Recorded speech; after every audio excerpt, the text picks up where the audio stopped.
Boa noite, meus gerações amados. Saudações monarquistas a todos. Hoje Vila Velha faz 478 anos.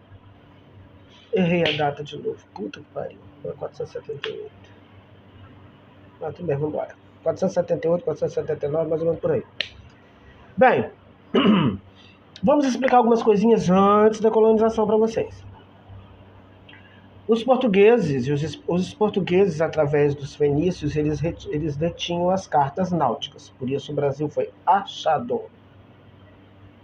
Cartas náuticas eram tipo mapas que do céu, mais ou menos, eles sabiam mais ou menos pela posição das estrelas onde estava o quê. Por isso que o Tratado de Tordesilhas foi feito antes do descobrimento, que eles já sabiam que tinham terras antes e depois.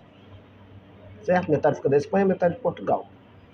Esse é o Tratado de Tordesilhas, 1480. Mais ou menos por aí. 78, 1478, mais ou menos por aí. Depois eu vou verificar e vou ver para vocês direitinho.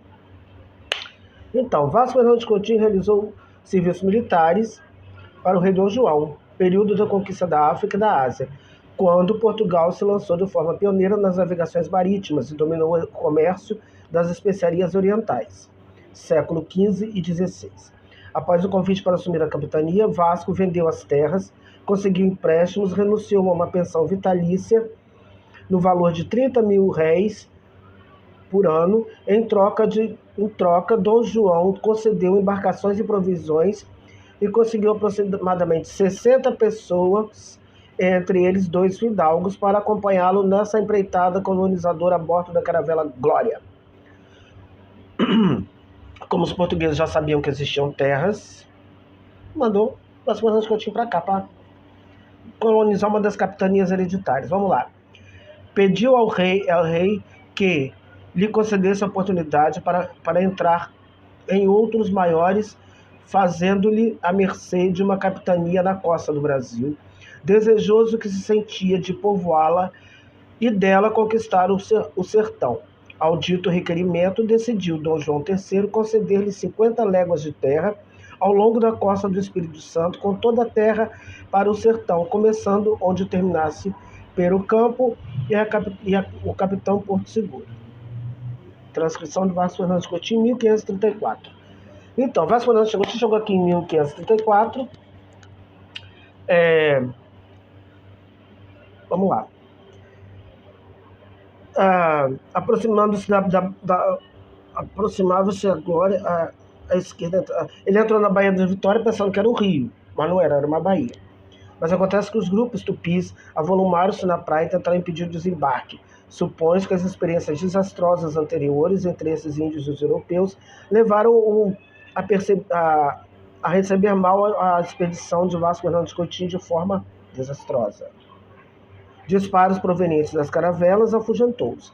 Desembarcaram nesse local e passou a ser denominada Vila do Espírito Santo. Principiaram a construção de uma paliça e levantaram na parte interna aproximadamente 30 casas. Vasco concedeu diversas sesmarias, caminhos foram abertos próximos ao litoral. O primeiro engenho foi construído e construiu sua residência, a Fazenda da Costa, local denominado Sítio do Ribeiro, lá na Praia do Ribeiro. Não foi na prainha, foi na Praia do Ribeiro.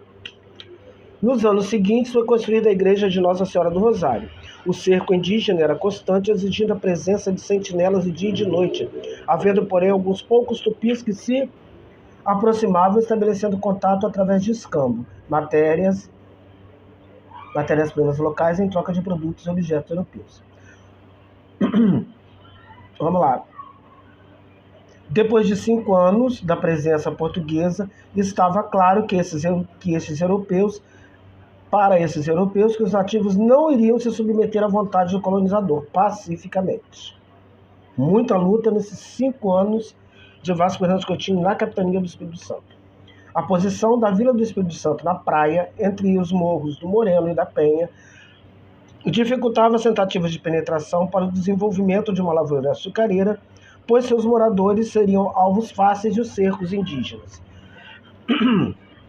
A falta de capitais exigia soluções. O Vasco Coutinho tomou uma decisão. Foi para a Europa procurar ajuda financeira e humana, tentando atrair homens interessados a procurar metais preciosos.